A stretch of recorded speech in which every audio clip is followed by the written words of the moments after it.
नमस्कार मित्रों, महाचिति YouTube channel में एक बार फिर आपका हार्दिक स्वागत है।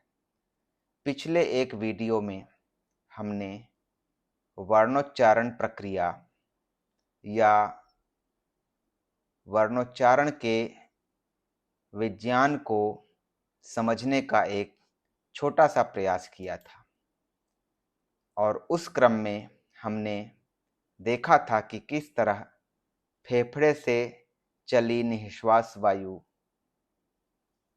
आगे स्थान, करण और प्रयत्न के द्वारा हुई प्रक्रिया से अंततः व्यक्त वर्णों के रूप में परिणत होती है। उसी क्रम में हमने स्वर और व्यंजन की एक प्रक्रिया सापेक्ष परिभाषा स्थिर करने का प्रयास किया था कि जिसके उच्चारण में मुख विवर में लगभग निर्बाधता रहे निश्वास वायु के रास्ते में, वह स्वर, और जहां से सापेक्षिक रूप से बाधा की शुरुआत हो वह वर्ण व्यंजन। आज उसी वीडियो की निरंतरता में हम स्वरों का वर्गीकरण करने का एक प्रयास करते हैं और कुछ अन्य संबद्ध विषयों की भी इसमें चर्चा करते हैं। बाह्य प्रयत्न की दृष्टि से सारे स्वर सघोष, अल्प प्राण तथा आंतरिक प्रयत्न की दृष्टि से विवृत हैं। जब सारे स्वरों की यही स्थिति है तो सवाल है कि इनका वर्गीकरण कैसे किया जाए। पाणिनीय शिक्षा, जिसके दो संस्करण देखने में मिलते हैं, एक श्लोकात्मक, एक सूत्रात्मक। दयानंद सरस्वती ने सूत्रात्मक पाणिनीय शिक्षा का प्रकाशन किया है। तो श्लोकात्मक पाणिनीय शिक्षा में ध्वनन प्रक्रिया को कुछ इन शब्दों में वर्णित किया गया है। आत्मा बुद्ध्या समेत्यार्थान मनोयुक्ते विवक्षया मनः कायाग्निमाहन्ति स प्रेरयति मारुतम मारुतस्तु रसिचरन् मंद्रम जनयते स्वरम। और आगे है सोदीर्णो मूर्ध्न्यभिहतो वक्त्रमापद्य मारुतः वर्णान् जनयते तेषां विभागः पंचधा स्मृतः स्वरतः कालतः स्थानात् प्रयत्नानुप्रदानतः। इस श्लोक का इन श्लोकों का जो पूर्वार्ध का हिस्सा है, इसको हमने पिछले वीडियो में व्याख्यायित किया था। उत्तरार्ध, जिसमें कहा गया है कि 5 प्रकार से ये ध्वनियां वर्गीकृत हो सकती हैं, उन पर हम चर्चा करते हैं। तो ध्वनि भेद करने के 5 आधार अभी उद्धृत श्लोक में इस प्रकार बतलाए गए हैं। एक स्वर, स्वर का मतलब यहाँ है उदात्त, अनुदात्त, स्वरित। दूसरा काल यानी मात्रा। तीसरा स्थान यानी उच्चारण स्थान। चौथा प्रयत्न यानी आंतरिक प्रयत्न। और 5वां अनुप्रदान, जिसे बाह्य प्रयत्न के रूप में हम समझ सकते हैं। प्रातिशाख्य ग्रंथों में स्वर तंत्री के प्रयत्न, जो श्वास, नाद आदि रूपों में होते हैं, उन्हें खासकर अनुप्रदान कहा गया है। तो ये जो 5 हैं, इनमें से प्रथम 2 यानी स्वर और काल यानी मात्रा, तो वर्ण भेदक या ध्वनि भेदक तो बन नहीं सकते। हाँ, ये वर्णों के उच्चारण में कुछ गुणों का नयापन डाल सकते हैं। जो चौथे और 5वें यानी प्रयत्न यानी आंतरिक प्रयत्न और अनुप्रदान यानी बाह्य प्रयत्न की बात है, तो स्वर के संदर्भ में उसकी तो चर्चा हमने कर ही ली है कि बाह्य प्रयत्न की दृष्टि से सारे स्वर सघोष, अल्प प्राण तथा आंतरिक प्रयत्न की दृष्टि से विवृत हैं।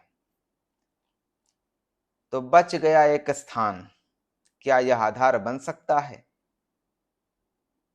भारतीय भाषा वैज्ञानिकों ने प्राचीन भारतीय जो ध्वनि वैज्ञानिक ग्रंथ हैं उनमें इसी को आधार बनाकर वर्गीकरण किया है। वस्तुतः स्थान यानी उच्चारण स्थान। गौरतलब है कि पश्चिम में विकसित आधुनिक भाषा विज्ञान के प्रभाववश स्वरों का वर्गीकरण आज हम कुछ इन आधारों पर करने लगे हैं।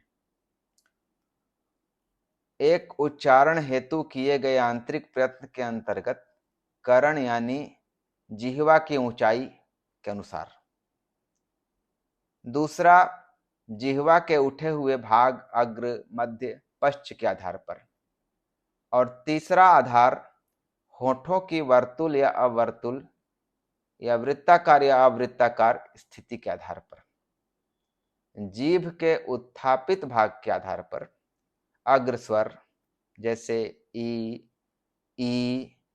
ए, ऐ, मध्य स्वर जैसे अ, पश्च स्वर जैसे आ, उ, ओ, औ जैसा वर्गीकरण हम करते हैं।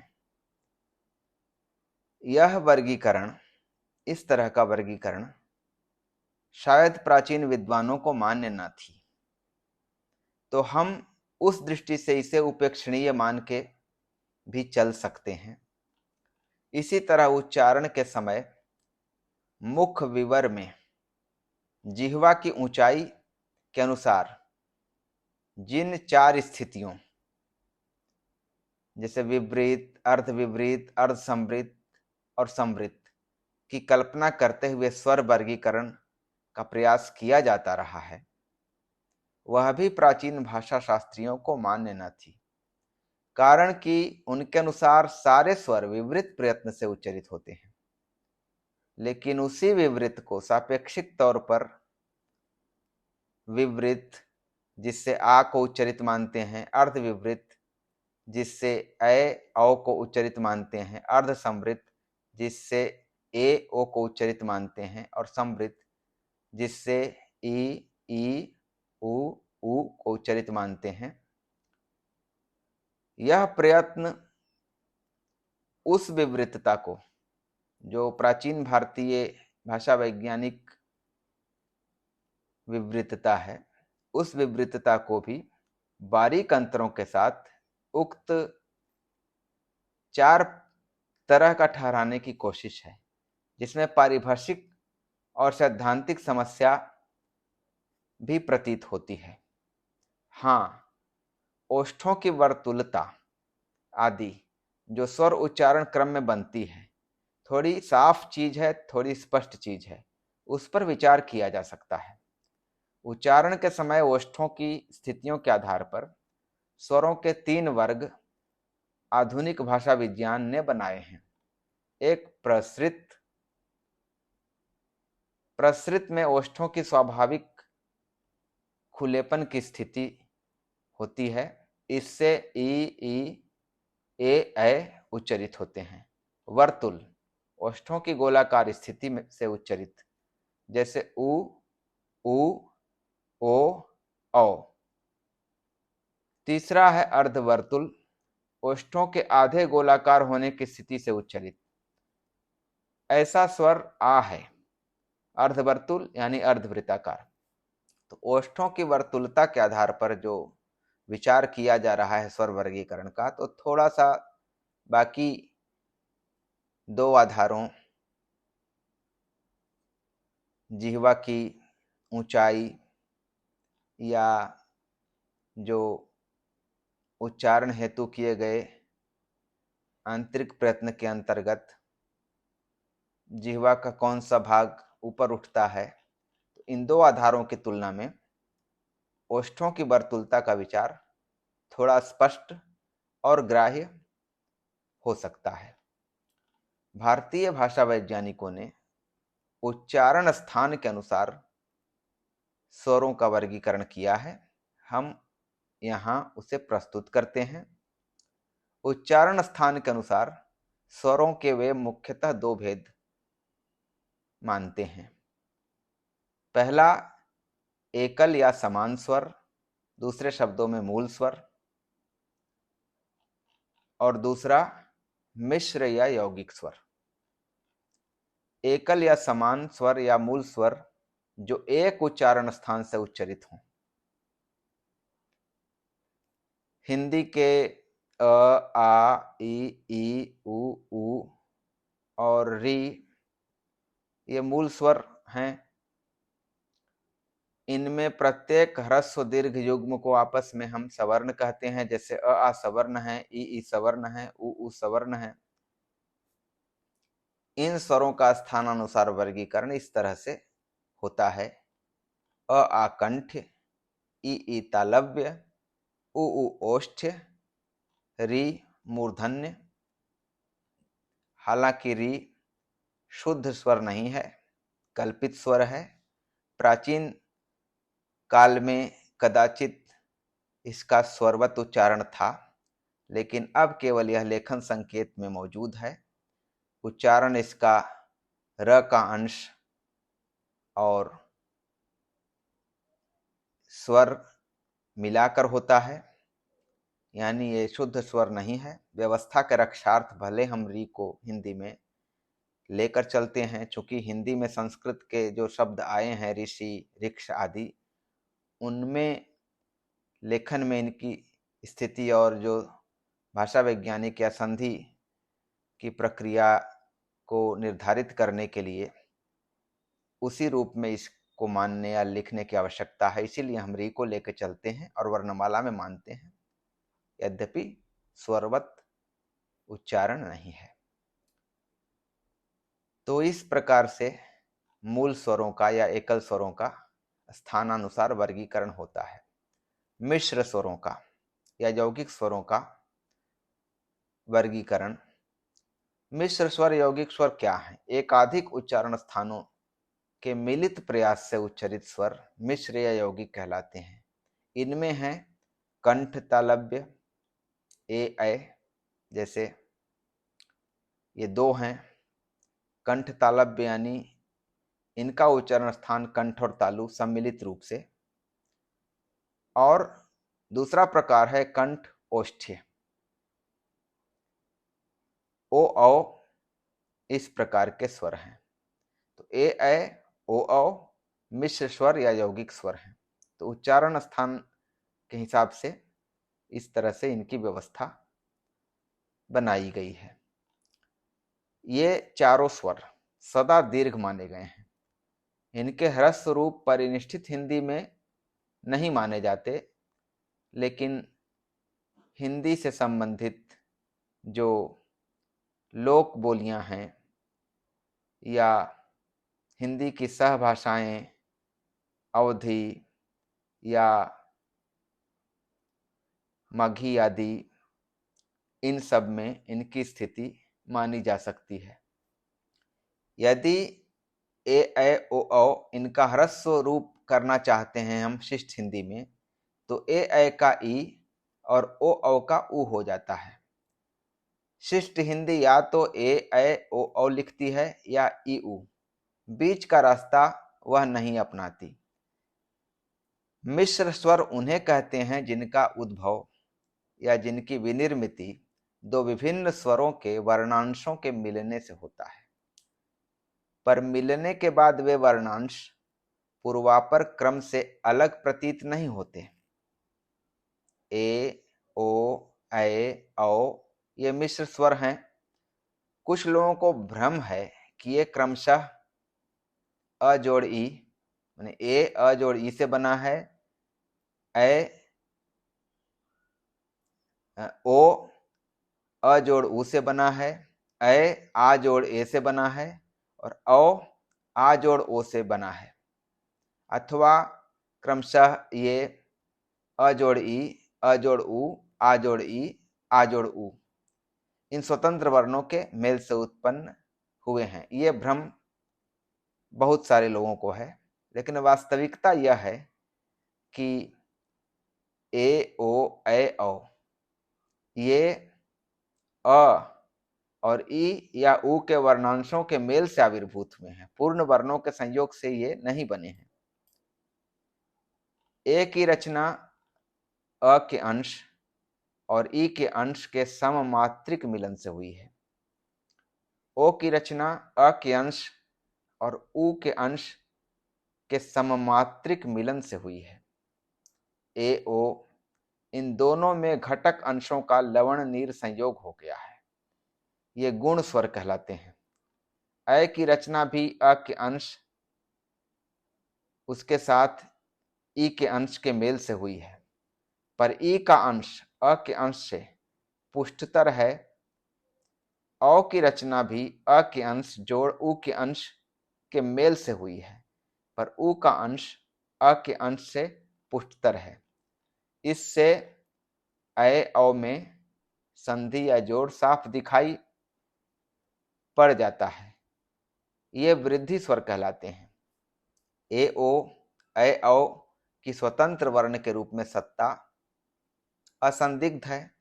यह उसी प्रकार स्वतंत्र वर्ण है जिस प्रकार महाप्राण ख घ ध आदि और नासिक के व्यंजन ङ य आदि वर्गीय पंचम वर्ण, जिस प्रकार ये महाप्राण और नासिक के व्यंजन स्वतंत्र वर्ण हैं, उसी प्रकार ए ओ ऐ औ स्वतंत्र वर्ण है। इसी से वर्णमाला में इन्हें स्थान दिया गया है।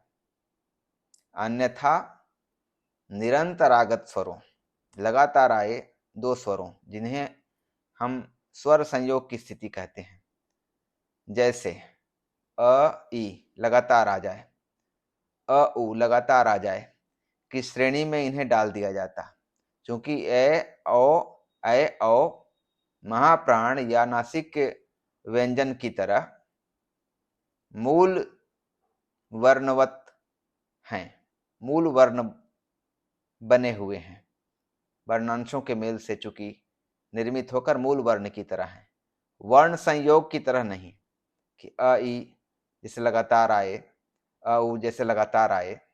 इसीलिए वर्णमाला में इनकी जगह है। ए ओ तो आज भी हिंदी में संस्कृत की तरह ही मिश्र स्वरवत उच्चारित होते हैं, अर्थात मूल स्वर की तरह एक झटके में। लेकिन ऐ औ जो संस्कृत में मिश्र स्वर की तरह प्रतिपादित थे, आज हिंदी में प्रायः संयुक्त स्वरों की तरह यानी स्वर संयोग की तरह ढल गए हैं। जैसे कुछ लोग उच्चारित करते हैं ऐ को अ य, अ और य, औ को अ और व, या अ उ, ऐ को अय या अई, औ को औ या औ। जैसे भैया न कह के भैया कहते हैं, कौवा न कह के कौवा कहते हैं। तो इस तरह से हिंदी में उच्चारण इनका मिश्र स्वरवत न होके स्वर संयोग की तरह हो रहा है। संस्कृत वाले भी ऐसा ही उच्चारण अब करने लगे हैं। री का ध्वनि शास्त्रीय विश्लेषण करने पर चूंकि व्यंजनांश और स्वरांश का हम मेल पाते हैं, यानी उसकी जो सत्ता हिंदी में ठहरती है वह और भी विचित्र है। वो मिश्र स्वर भी नहीं है, व्यंजनांश और स्वरांश से मिश्र स्वर की सत्ता नहीं बनती। फिर मूल स्वर के रूप में इसकी कल्पना क्यों की गई, इसकी चर्चा हमने कुछ देर पहले की, भाषा व्यवस्था के रक्षार्थ। आज के वीडियो में इतना ही। जल्द ही इसी विषय से संबंधित अगले प्रकरण को आपके सामने लाने का प्रयास करूंगा। तब तक के लिए नमस्कार।